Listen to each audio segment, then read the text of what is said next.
Hello, kanina habang nagda-drive ako, nagpalpitate ako. Share ko lang sa inyo.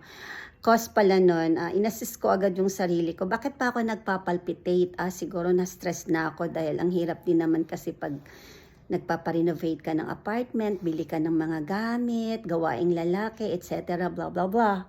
So yun nga, kapag nag-pray pala tayo, ipapakita sa atin ni God, ano yung dapat mong gawin sa araw na to. Nag-submit ako, nag-pray ako, nagbasa ako ng verse na maiksi at naliwanagan yung isip ko. Naging masaya ako, nag-almusal muna ako. After kong nag-almusal, masaya na uli ako at hinaharap ko ng maayos yung trabaho ko. Maging maganda yung relationship mo doon sa tao mo. Kasi inuna natin si God. So ganun lang pala yun pag yung pagising mo sa umaga at trabaho agad yung hinaharap natin, mawiwindang pala tayo. Kaya dapat pala talaga si God yung unahin. At true enough, pag inuna natin si God, yung buong araw natin, guided niya tayo.